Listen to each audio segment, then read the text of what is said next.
Belichick. And so when Coach Belichick got Tom Brady, he was like in his late 40s. Andy Reid gets Patrick Mahomes, he's in his late 50s. So that's a different story there, Skip. I don't believe that now. I'm going to do it like this. If Andy Reid coaches until he's 70, he's 62 now. If he coaches until he's 70, that's another 8 years. They should be very disappointed if they don't have at least 4 Super Bowl wins between them. Mahomes and Andy. Okay. I think that would be a great, Skip, to get the 9. So many things, because it's harder to win championships in football, Skip, because it's a one game.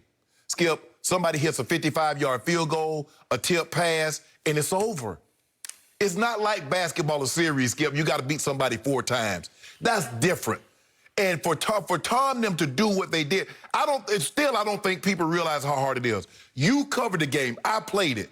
It's unbelievable. I don't believe we'll ever see a streak like that. Just like I don't believe we'll ever see what the Celtics did in the 60s. I don't believe we'll ever see that again. You're not winning 11 championships in 13 years, Skip. That's not happening. Nope.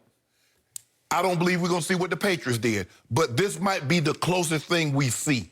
Because Patrick Mahomes is 25, because the talent around him is so young, they got it locked up. He gave them a very friendly deal, cap-friendly deal, that they can sign players. Now, if he wanted to be a jerk about it, says, you know what, no, I need all the money. I need you to pay me what I'm worth. I need that $500 million.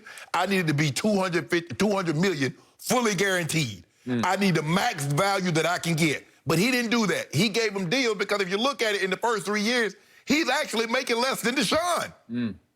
So he gave them an opportunity to keep pieces around him. So over the next 8 years, if they don't have, including this one, if they don't have 4 Super Bowls, Skip, I'm going to be very disappointed, and I think that would be disappointing on their behalf. Okay. Now my take on this. For me, this whole segment, the 2 topics we've done, were both LOL topics, because when I heard last night that somebody was saying that LeBron was going to cement his legacy as the GOAT, I laughed out loud. It's already cemented. And then this one, that there are actual comparisons catching fire across the internet that Patrick and Andy are going to be the next Tom and Bill. It's just a big laugh out loud to me because it's wrong. It's so disrespectful to what the other 2 men accomplished for how long they accomplished it. And here's my problem. Andy Reid's one of the great guys in the business, as you know. Your brother played for him. I mean, yes, he was the OC for my brother. And by all accounts, I don't know Andy, but he's a good man with a big, good heart. Yep. So this is nothing personal, but for all those years, especially the years in Philly, I viewed him as a guy who could really coach offense, who had little to no interest in the other side. He had the late, great Jim Johnson for a while, who helped prop it up on the other side. But Andy's teams notoriously would get to the playoffs, and they weren't physical enough to win playoff games because it was soft, it was finesse, it was trying to out-cute you on offense.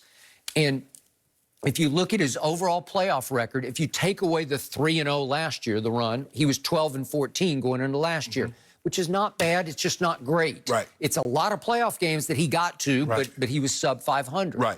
And if you look at him in championship games, most of them NFC championship games before last year, the AFC championship game, if you do the one before against Brady, obviously, he was 1-5 in championship games, NFC and AFC, going into last year. So he hadn't been very good in the biggest game in the conference each year. So the problem with Patrick and Andy is that it's all offense, and I give Steve Spagnuolo huge credit because he's starting to shape up a defense that looks really legit to me. It sure did on Monday night. But the problem is, if you're looking at Belichick and Brady, it was the perfect quote-unquote marriage. It was really a rocky marriage, but one guy was a genius on defense, and the other guy was the GOAT on offense. Well, that will work.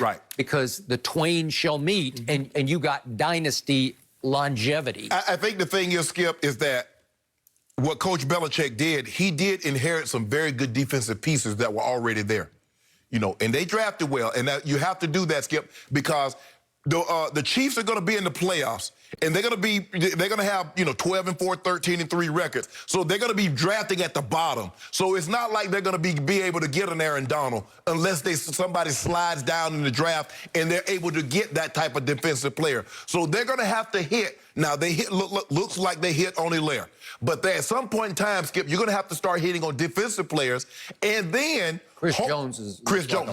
You got Chris Jones. Okay. You got him tied up. Yep. But hopefully, what the guys start doing later in their career, it's like, you know what? I've made enough money. Let me go compete for a title, and then maybe you can get some quality veterans like the Patriots were starting to do, okay, and fill out that roster that way. Because offensively, with Kelsey and Tyreek and McCole Hardman, Sammy Watkins, they have the pieces offensively, Skip. Okay. The question is, like you said, defensively. Okay, here's why I need to see another playoff run before I start talking about dynasty. Yes.